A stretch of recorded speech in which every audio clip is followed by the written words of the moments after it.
우리나라가 위기인 것처럼 여러 가지 이야기들이 이렇게 많이 돌고 있습니다. 만약에 위기가 있다면 그 위기의 원인은 무엇일까 생각을 해보면 그 위기의 원인 가운데 하나는 돈이다, 이렇게 말할 수 있습니다.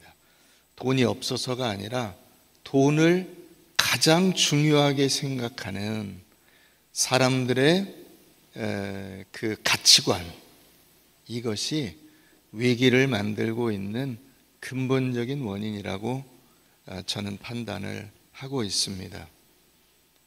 모든 것을 돈으로 기준을 삼아서 결정을 하기 때문에 문제가 되는 것입니다. 다시 말하면 한국 사회의 가장 큰 우상은 돈입니다. 그래서 인간관계도 돈으로 판단을 해버립니다. 부모 자식 간의 관계, 부부 간의 관계에 무언가를 생각하고 결정하는 기준이 돈입니다. 직업의 만족을 결정하는 기준이 돈입니다. 내 인생의 기쁨과 보람을 결정하는 기준이 돈입니다. 어찌 보면 사람들이 하도 그런 얘기를 하니까 당연한 것처럼 들릴 수 있고, 아마 지금 이 순간에도 여러분들의 마음속에서 그러면 그게 당연하지 않느냐라고 반발할 수도 있습니다. 신앙생활도 돈입니다. 그래서 여러분, 제가 여기서 이게 설교할 때 돈에 관한 이야기를 하잖아요. 그러면 유튜브에 아무도 어떤 설교에도 댓글을 다는 사람이 없어요. 그런데 돈 얘기를 했으면 그때는 꼭 댓글이 달려요. 누구인지 알 수는 없어요. 그런데 댓글을 달아. 이를테면 그런 거예요. 왜 이렇게 교회가 돈에 관심을 많이 갖냐, 너희 나쁜 놈이다, 이런 댓글을 달아요. 혹시 이 가운데 계시면 축복합니다. 왜 그럴까요? 왜? 다른 설교에는 어떤 설교에도 댓글이 안 달려. 여러분들의 신앙의 기준도 돈인 거예요. 그래서 교회를 판단할 때도, 교회를 결정할 때도 큰 교회, 소위 말하는 대형 교회, 대형이라는 건 뭐죠? 돈이 많은 교회. 여건이 좋다는 건 뭐예요? 돈이 많다는 얘기예요. 그래서 자기가 그 교회를 다니면 자기의 신앙적, 사회적 위상도 같이 올라간다고 생각을 하는 거예요.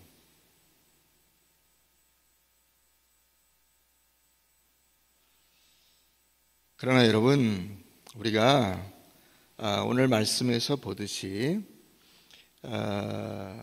자기 목숨을 버리는 것이 더 가치 있는 일이다, 이 말씀을 오늘 예수님이 하고 계신 거예요. 사랑을 주는 것이 진정으로 가치 있는 일이다, 돈이 아니다. 우리 누가복음 15장을 한번 가보겠습니다. 누가복음 15장.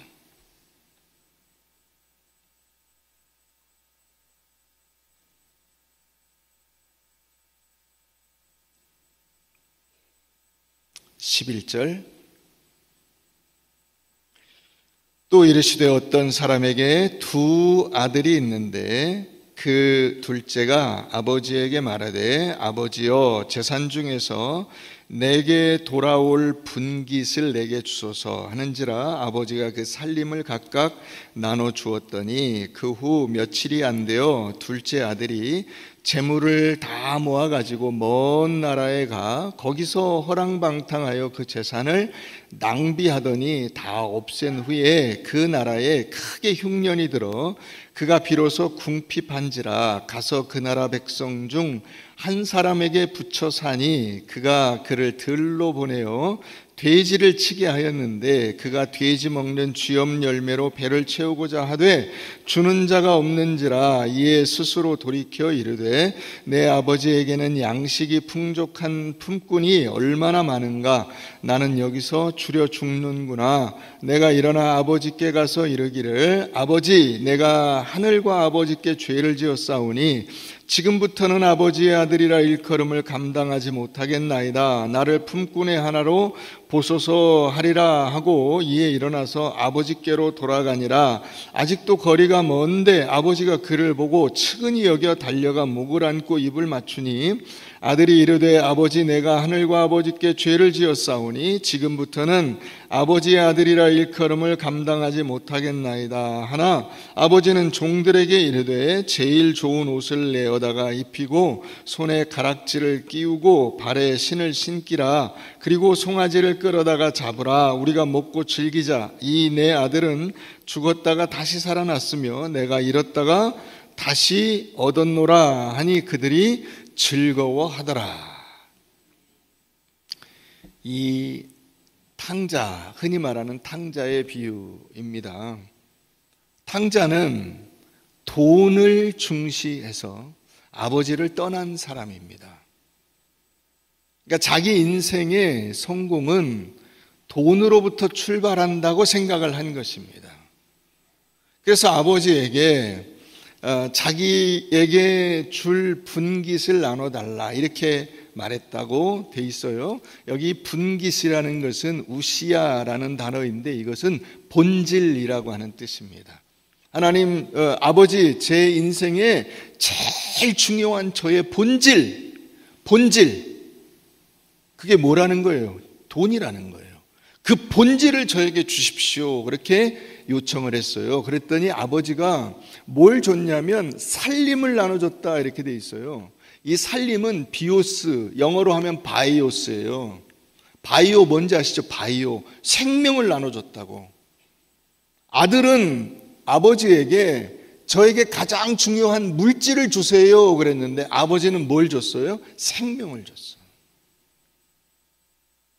살림이라고 번역을 한 것은 문맥에 맞게 번역을 한다고 한 거예요. 원어는 비오스예요. 그러니까 이 아들은 집을 떠난 것이 아니고요. 아버지의 사랑과 생명의 관계를 차버리고 나간 거예요.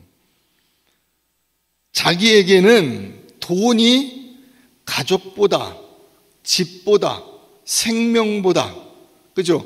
우리가 이 자녀의 생명은 아버지로부터 나온 거잖아. 엄마, 아버지로부터 나온 거예요.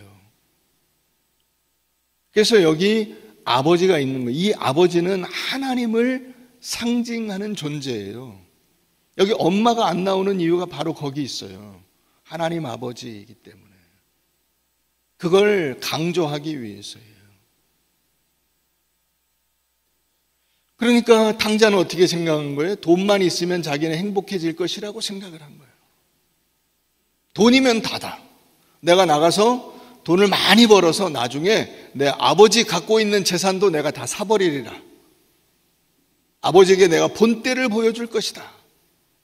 이게 복수의 차원이 아니라 돈으로 성공한 것을 자기가 보여주리라 생각을 하고 나간 거죠. 이게 요즘과는 다른 거예요. 요즘의 기준과는 달라요. 이 당시에 아버지에게 재산을, 살아계신 아버지에게 재산을 나눠달라고 하는 것은 무슨 얘기와 똑같다고 했습니까?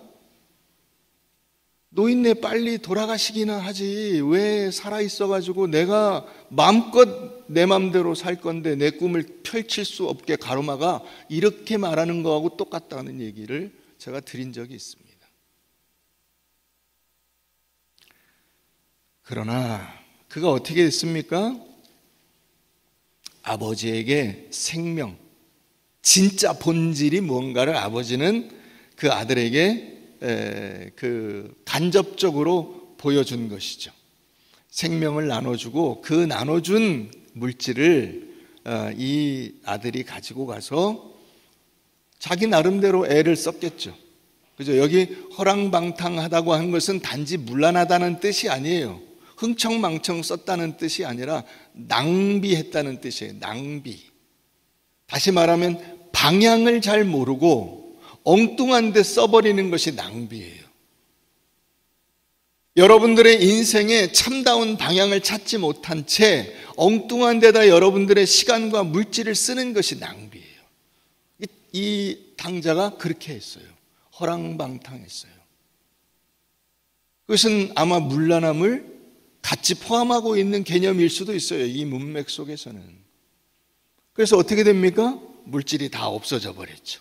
자, 자기가 그토록 애지중지한 물질을, 이 돈을 다 잃게 되자 어떻게 됩니까? 자신의 존재 자체의 근거가 없어져 버렸어요. 근거가. 그 상징이 뭐냐면 돼지를 치게 된 거예요. 유대인들은 돼지가 부정한 짐승이기 때문에 돼지를 치지 않습니다. 그런데 돼지를 치게 된 거야. 더군다나 뭘 먹어요? 돼지가 먹는 그 먹이를 먹어. 그러니까 이거는 우리가 흔히 하는 말로 진짜로 개, 돼지의 삶을 사는 거야. 돼지는 아예 가까이 할 수 없는 짐승인데 돼지를 치게 된, 여기 자기가 다른 사람의 품꾼으로 들어갔잖아요. 근데 그 사람이 너 돼지 쳐 그러니까 할 수 없이 돼지를 치게 된 거예요. 그런데 먹을 것도 안 줘. 먹을 건 네가 알아서 해결해. 나는 잠자리만 제공할 거야. 이렇게 했겠죠. 먹을 것도 안 주는데 잠자리는 오죽했겠어요. 그러니까 짐승과 다름없는 삶을 살게 된 거예요. 인생이라고 하는 그 모든 자기 존재 근거가 완전히 사라진 거예요. 삶의 의미가 없어져 버린 거예요. 돈이 없어서 그렇다고 생각하시는 거죠, 여러분들은. 돈이 없으니까, 사업에 실패했으니까 그렇게 된다고 생각하시는 거죠. 아니에요. 돈이 많아도 마찬가지예요. 우리가 그걸 어디서 볼 수 있어요? 부자와 거지 나사로의 비유에서 볼 수 있어요. 거지 나사로는 이 지금 탕자가 돈을 잃었을 때의 상태와 똑같은 짐승과 같이, 그죠? 그 주인의 상에서 떨어지는 부스러기를 먹고 개들과 같이 지내는 짐승과 같은 삶을 살았어요. 부자는 호화롭게 연락하며 좋은 비단 옷을 입고 살았어요. 그런데 그게 나중에 어떻게 딱 정리가 됩니까? 지옥에 가는 것으로 정리가 됩니다. 짐승처럼 결국 취급을 받는 거예요. 자, 어쨌든 세상에 나가서 삶을 경험해 보니까 결국 중요한 것은 돈이 아니더라는 것을 이 아들이 알게 되는 거예요. 아, 인생에 있어서 결정적인 요소가 돈이 아니야 라는 것을 알게 된 거예요. 그건 아버지의 사랑이에요. 아버지의 사랑. 그 아버지의 사랑이 없이는 결국 짐승 같은 삶을 사는 거야. 돈이 많든 적든 간에.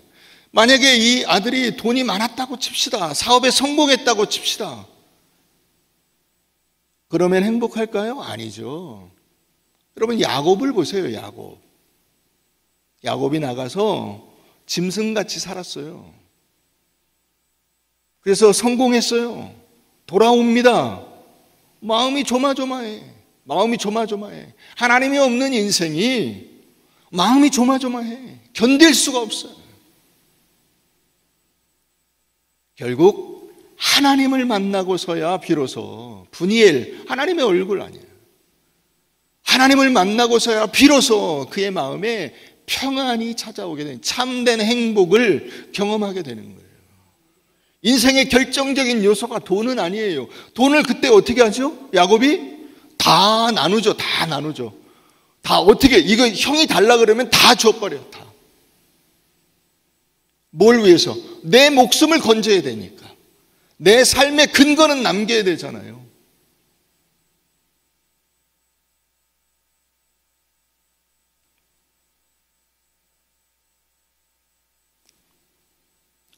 제가 늘 설교하러 올 때마다 오늘은 웃으면서 해야 되겠다 생각을 하는데 하다 보면 이렇게 됩니다. 자, 우리 반짝 웃읍시다. 웃고 시작합시다. 그래서 이 아들이 생각한 게 뭐예요? 내가 어차피 이렇게 엉뚱한 주인 밑에 들어가서 짐승 취급을 받느니 우리 아버지 밑에 내가 품꾼으로 아들이라고 다시 내가 가서 체면을 살려달라고 하기에는 너무 면목이 없으니까 아들을 주장하기는 어렵고 내가 품꾼이라도 좀 될 수 있게 해주세요 라고 하겠다고 오는 거예요. 이게 돈을 기준으로 했기 때문에 그런 거죠. 돈을 기준으로. 근데 아버지는 어때요? 아버지는 돈이 기준이 아니에요. 아버지는. 그래서 아들이 멀리 나타났을 때 벌써 알아봤다 이거죠. 벌써 딱 보고 저게 내 아들놈이구나. 그래서 달려갔대요. 여러분, 이 당시는 우리 옛날 조선시대하고 똑같아요. 양반걸음. 양반은 달려다니지 않아요. 아시죠? 이 당시도 여기도 마찬가지예요. 여기도 이조시대하고 똑같아요. 가부장적 사회예요. 그래서 이 아버지는 달려다니지 않아. 평상시에 천천히 걸어다녀요. 그런데 달려갔다는 거야. 얼마나 마음이 간절했으면 이 아들이 안쓰러워서 빨리 가서 만나야 되는 거예요. 그래서 달려갔어요. 달려가서 안고 입을 맞추고 데려와서 목욕시키고 옷 입혀주고 손에 반지를 끼워주고 신발을 신겨주고 살찐 송아지를 잡아서 잔치를 배설하고. 뭐예요? 사랑의 표현이에요. 그리고 다시 회복시켜주는 거야. 아들의 지위를 회복시켜주는 거야. 아들은 이야기해요. 아버지, 저는 아들이라고 할 만한 그 면목이 없습니다. 그러니 저를 아들이라고 하지 마시고 품꾼으로 저를 불러주십시오. 야, 이놈아, 쓸데없는 소리 하지 마. 너는 내 아들이야. 이 아들은 죽었다가 다시 살아 돌아왔다 그러죠. 그죠? 이 아들이 그 돈을 그 아버지로부터 강취해가지고 이 집을 떠나는 순간 이 아들은 사실 죽은 아들이나 마찬가지예요. 옛날 이조시대에 여러분 자기가 살던 동네를 떠난다는 것은 사실 죽음을 각오하는 거예요. 남의 동네에 들어가는 것 자체가 이상한 놈이야 그래서 죽여버려도 할 말이 없어요. 그러니까 이 아버지가 이렇게 얘기한 거예요. 아버지의 생명의 품을 떠나 사랑의 품을 떠나 그 자기 마음대로 가는 것 자체가 사실 죽음인데 다시 돌아왔잖아. 얼마나 반가워요. 얼마나 반가워요.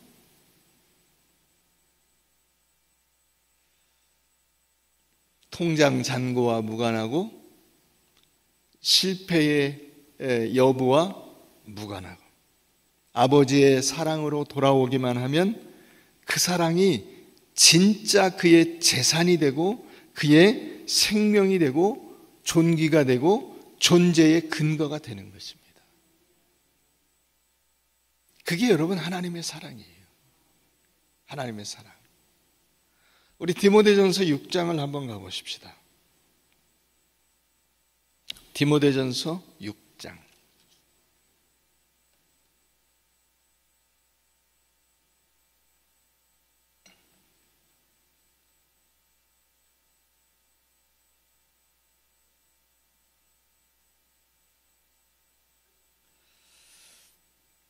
6장 6절부터 보십시다. 그러나 자족하는 마음이 있으면 경건은 큰 이익이 되느니라. 우리가 세상에 아무것도 가지고 온 것이 없음에 또한 아무것도 가지고 가지 못하리니 우리가 먹을 것과 입을 것이 있은즉 족한 줄로 알 것이니라. 부하려 하는 자들은 시험과 올무와 여러 가지 어리석고 해로운 욕심에 떨어지나니 곧 사람으로 파멸과 멸망에 빠지게 하는 것이라. 돈을 사랑함이 일만하게 뿌리가 되나니 이것을 탐내는 자들은 미혹을 받아 믿음에서 떠나 많은 근심으로써 자기를 찔렀도다. 이 돈을 사랑함이라고 하는 단어와 반대되는 단어가 이 본문에 뭡니까? 지금 읽은 이 말씀에서 자족하는 마음이죠. 그러면 자족하기 위해서 어떻게 해야 될까요? 자족. 내 현재의 상태에 만족하는 게 자족이잖아요. 그죠? 나의 현재의 상태에 만족하는 마음을 가지려면 어떻게 해야 돼? 도를 닦아야 돼? 도? 자, 어디를 닦으면 될까요? 어디? 제가 좀 알려주세요. 전 잘 몰라서 그래. 어디를 닦으면 돼? 여기 뭐 강대상을 닦으면 돼? 집에 가서 식탁을 닦아야 돼? 어디를 닦는 게 도를 닦는 거예요? 예? 마음? 마음 어디? 여기 닦아요? 여기 닦아요? 어디를 닦아? 생각을 바꿔? 그 생각은 어디 있어? 어디 좀 바꿀 수 있게 돼? 새 걸로 좀 샀으면 좋겠어. 예? 자족은 하나님을 아는 데서부터 오는 거예요. 자족을. 자기가 자족하려고 하니까 자족이 안 되죠. 안 되죠, 자족. 그죠? 예. 왜요? 자꾸 눈에 뭔가 보이거든. 내게 보이든 남에게 보이든 하여튼 뭔가 보이잖아, 자꾸. 그러니까 우리의 눈이 그런 것에 가 있는 한은 절대로 자족할 수 없어요. 자족은 어디서부터 오냐면 하나님으로부터 오는 거야. 하나님으로부터. 그래서 그 앞에 보면은 경건을 이익의 방도로 생각하는 자의 경건이 나오잖아요. 이 경건에서 자족이 오는 거예요. 경건은 뭐예요? 하나님을 아는 거예요. 하나님을 섬기는 거예요. 하나님을 기뻐하는 거예요. 여기서부터 자족이 온다고. 자, 하나님을 알면 우리가 깨닫게 되는 게 있다는 거죠. 그게 뭐냐면 우리가 세상에 아무것도 가지고 온 것이 없음에 가지고 가지 못한다는 것을 저절로 알게 된다는 거예요. 내가 뭘 갖고 하나님 앞에 가는 게 아니라는 거야. 빈손으로 가야 돼. 빈손으로. 들고 가는 게 아니야.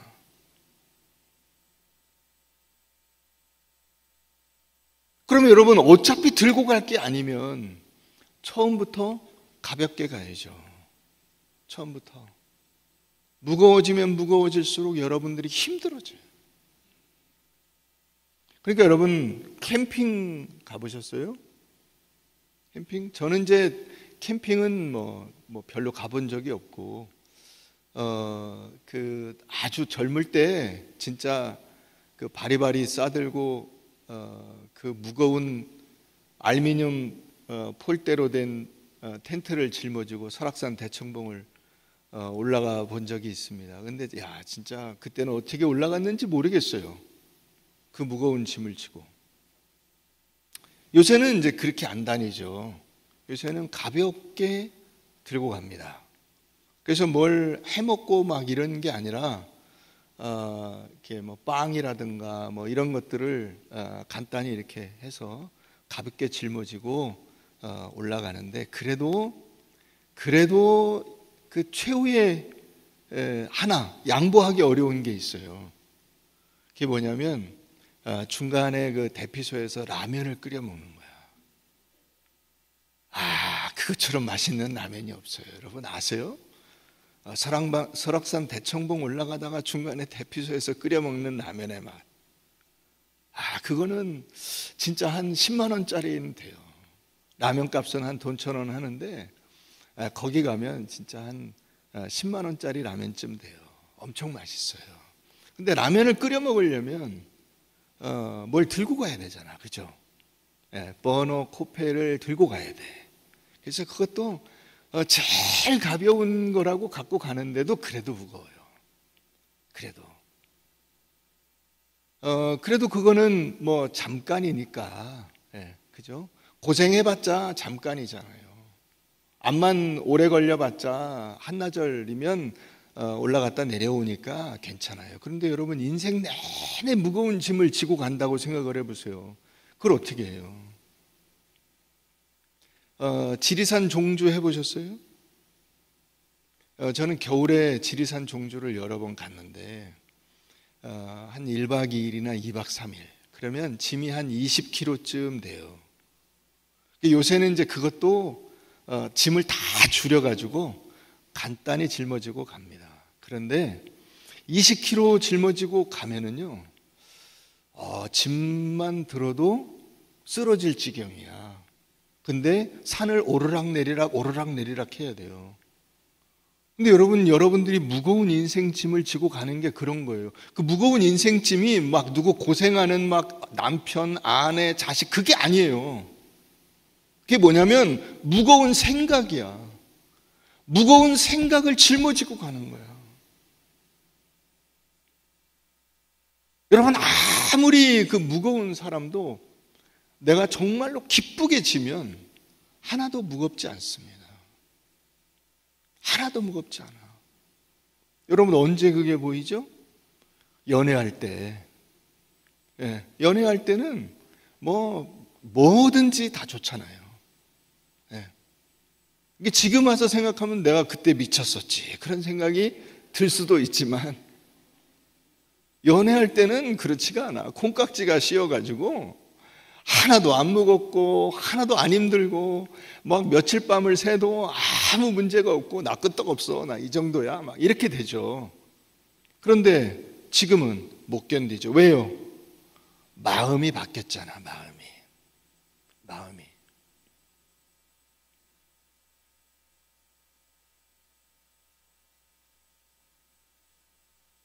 그 인생의 짐이에요. 돈을 사랑함이 인생의 짐이라고. 그 짐을 내려놓으세요. 그리고 정말로 여러분들을 행복하게 하는 진짜 가벼운 짐을 져야 돼요. 그게 하나님의 사랑이에요. 우리 신명기 10장을 가보십시다. 신명기 10장.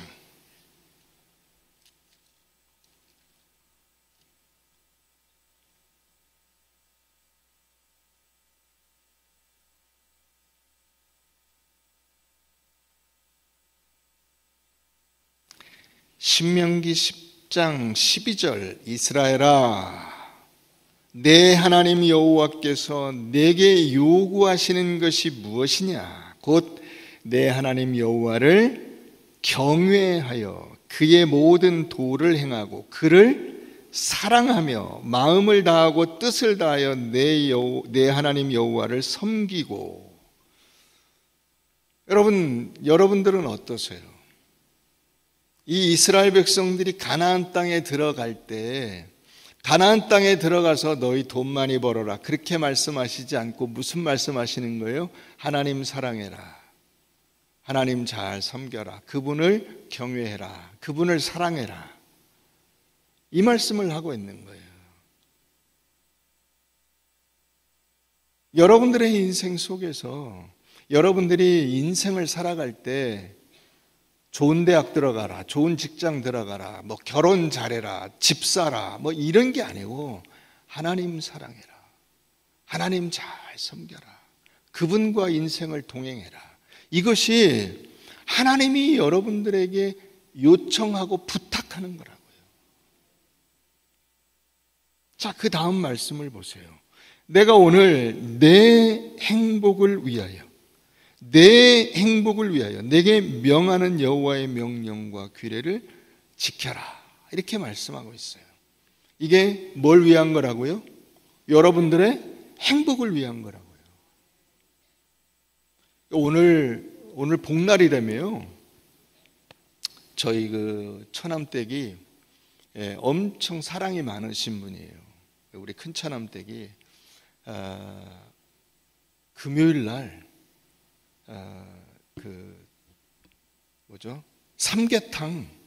삼계탕을 그 닭을 사다가 직접 다 이게 찹쌀을 삶아가지고 그 안에다 집어넣어서 약재랑 해가지고 저희 이제 그 부부랑 그 딸내 4명이 먹을 수 있는 삼계탕을 만들어서 갖고 오셨어요. 끓여서 이제 끓이기만 하면 된다 이거. 그리고 갖고 오셨어요. 그래서 제가 오늘 그 복날인 거를 그때 들었어요. 그러니까 옛날에는 복날에 뭐 했죠? 네? 여러분들 잘 아시는 개고기를 먹었죠. 그죠? 저도 어렸을 때 저희 아버지가 개를 길러서 개를 잡아먹었습니다. 뭐 그때는 다 그랬어요. 예, 그때는. 그래서 가을이나 겨울쯤 해가지고 강아지를 얻어다가 키워서 여름 되면은 잡아먹었습니다. 하나님이 여러분들을 잡아먹으려고 키우는 게 아니에요.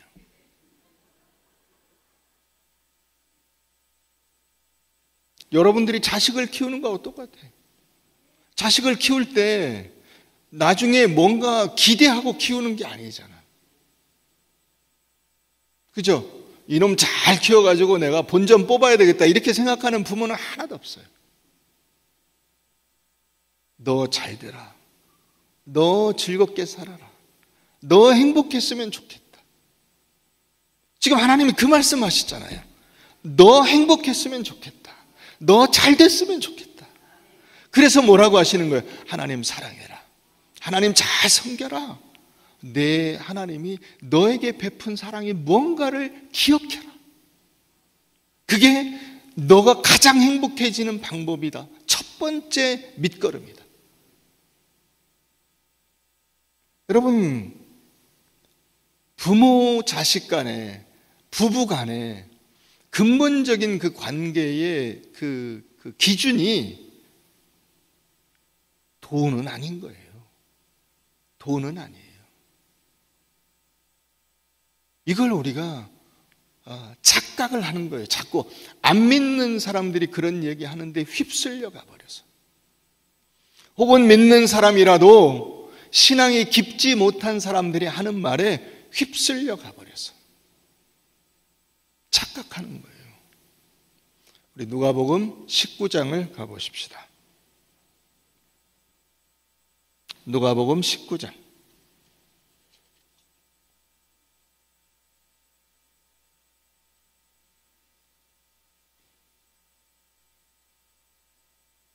1절 예수께서 여리고로 들어가 지나가시더라. 삭개오라 이름하는 자가 있으니 세리장이요 또한 부자라.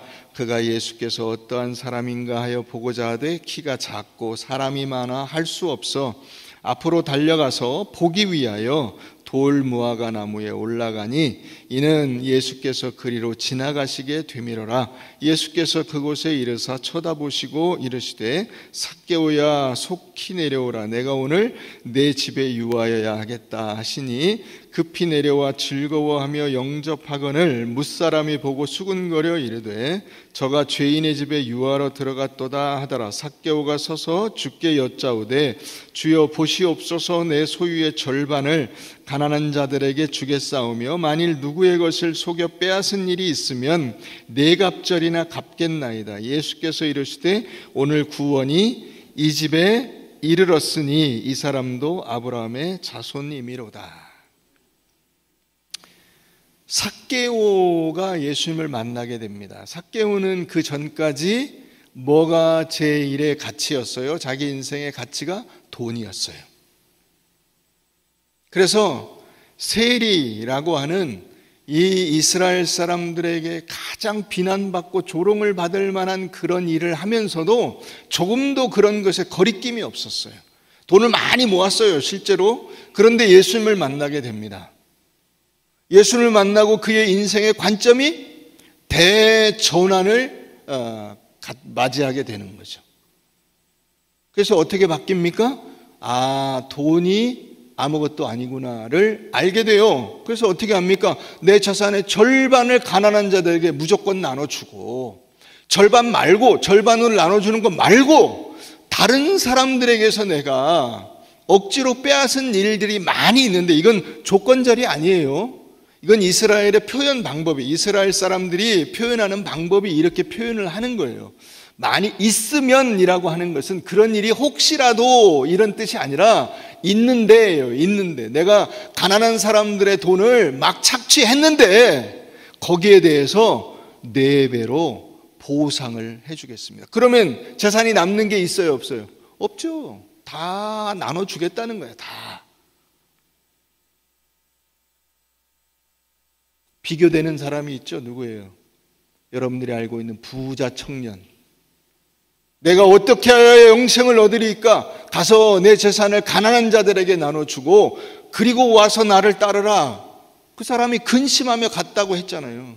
여기 지금 그 사례가 있는 거예요. 다 나눠주는 거예요. 일단 절반 뚝 떼서 나눠주고 나머지 절반 가지고 혹시 저에게 재물 때문에 불평이나 원망이 있는 사람 다 제가 나눠주겠습니다. 그러면 남는 게 뭐가 있어요? 없죠. 상관없다는 거야. 그게 상관없다는 거야. 내 인생에 나는 돈이 최고인 줄 알았는데 예수님을 만나고 보니까 돈은 아무것도 아니라는 사실을 알게 됐습니다. 이 말이에요.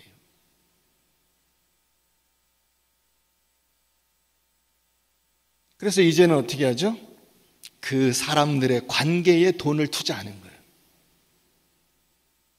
사람들과 다시 관계를 회복하는 것에 자기의 돈을 다 쓰겠다는 거예요.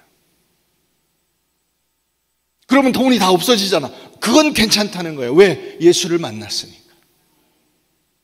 예수를 만났으니까. 난 아무 상관이 없다는 거예요. 그게 구원이라는 거예요. 그게. 예수님이 그렇게 말씀하시잖아요. 오늘 구원이 이 집에 이르렀어요. 구원이라는 게 뭐냐? 여러분들의 인생에서 방향이 전환되는 거예요. 여러분들이 그렇게 그거 없으면 나 죽는다라고 생각했던 그런 것들이 별것 아니게 되고 예수를, 하나님을 가장 중요한 우선순위에 놓게 되는 거예요.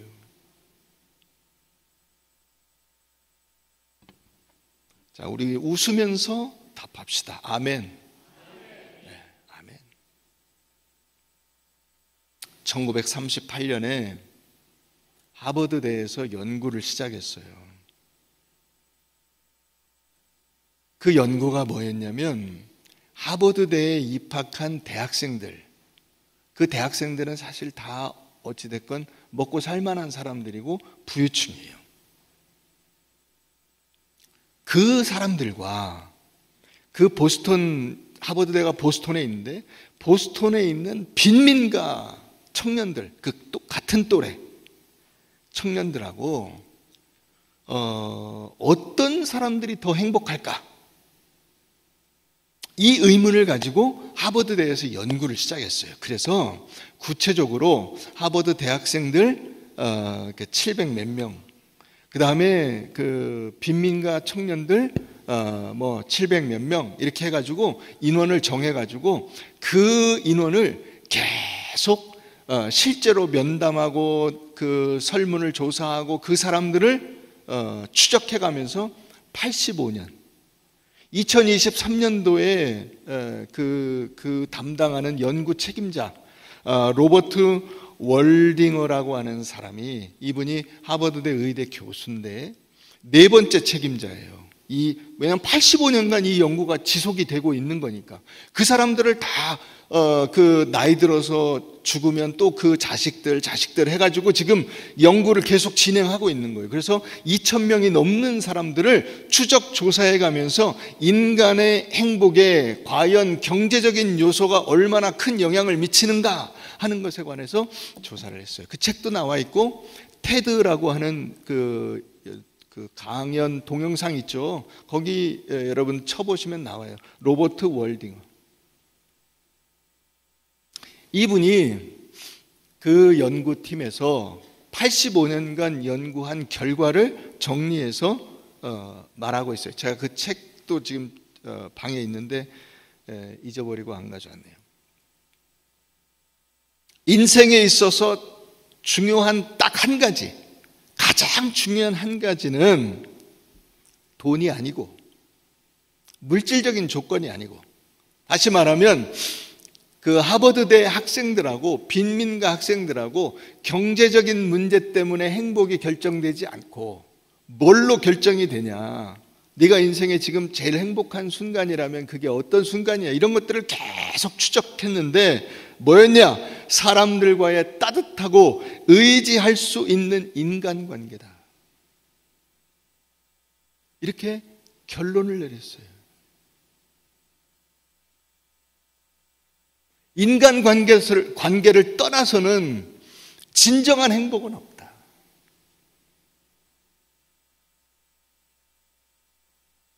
행복을 결정하는 요소는 부유함도 아니고 명예도 아니고 학벌도 아니더라.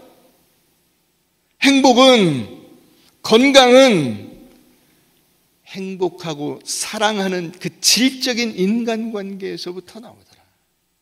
그 질적인 인간관계가 잘 형성이 되면 건강도 좋아져서 장수를 하더라 하는 거예요.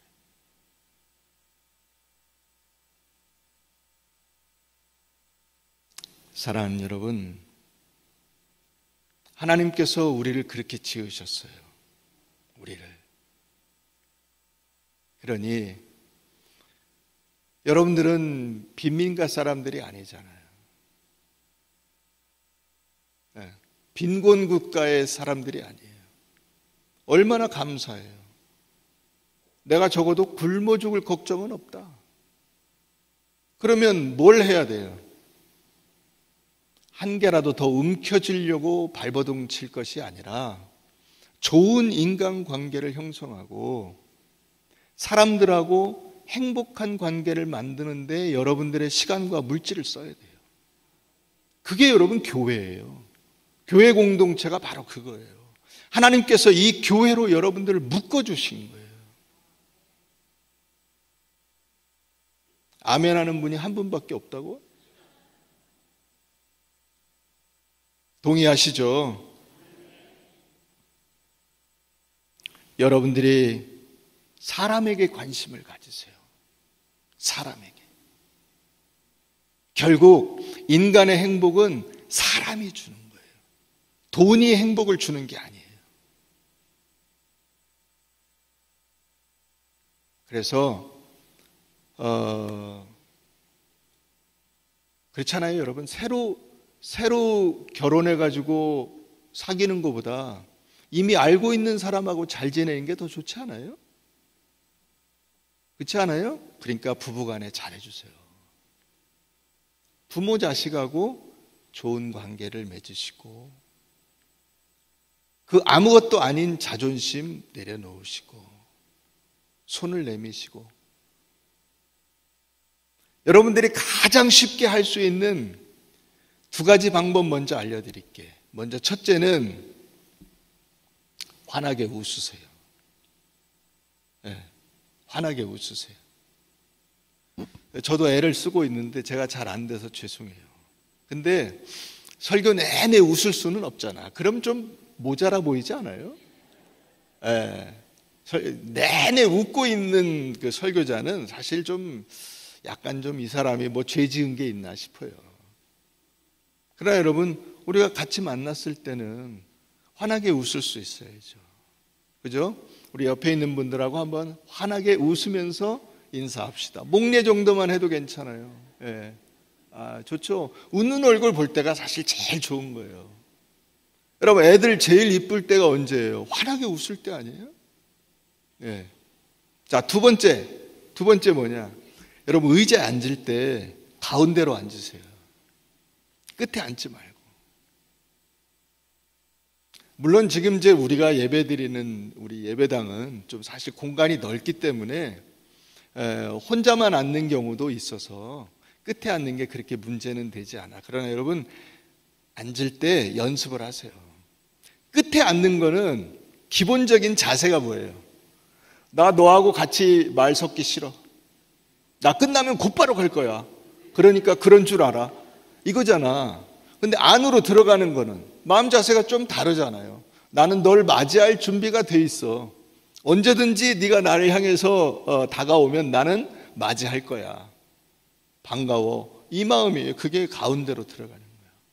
제일 쉬운 방법이에요. 여러분들이 사람에게 관심을 표할 수 있는 가장 쉬운 방법. 웃는 거하고 이렇게 같이 모일 때 가운데, 남들 들어가기 힘들어하는 자리로 들어가서 앉아주는 거예요.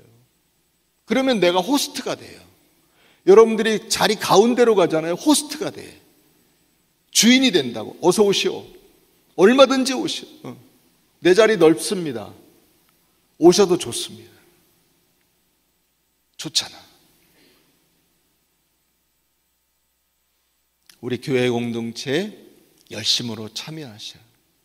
지금 아까도 말씀드렸지만은 여름 성경학교 진행이 되고 또 몽골 단기 선교 이제 내일 출발하게 되고 또 중고등학교 유초동부 또 청년부 수련회도 있고 여러 가지 행사들이 있을 때 여러분 와서 한번 보시고 등 두드려 주시고 교사들 또 교역자들 만나면 수고한다고 커피 한 잔씩 사주시고 환하게 웃어주시고 손을 한번 잡아주시고 다른 성도들을 만날 때도 마찬가지예요. 종종 제가 듣는 말 중에 목사님 어떻게 사람들을 다 아세요? 여러분 간단해요. 일주일에 한 명씩만 인사를 하면 1년이면 52명을 알게 돼요. 10년이면 500명을 알게 된다고. 일주일에 한 명만 인사를 해도. 그러니까 여러분 우리 교회 여러분들이 5년 10년 다니면 몇백 명을 알게 되는 거예요. 인사만 해도. 너무 간단한 방법이야. 근데 외면하고 돌이켜서 여러분들이 다른 데를 쳐다보시면 여러분들이 행복할 기회를 놓치시는 거예요. 그러니 여러분 오늘부터 행복합시다.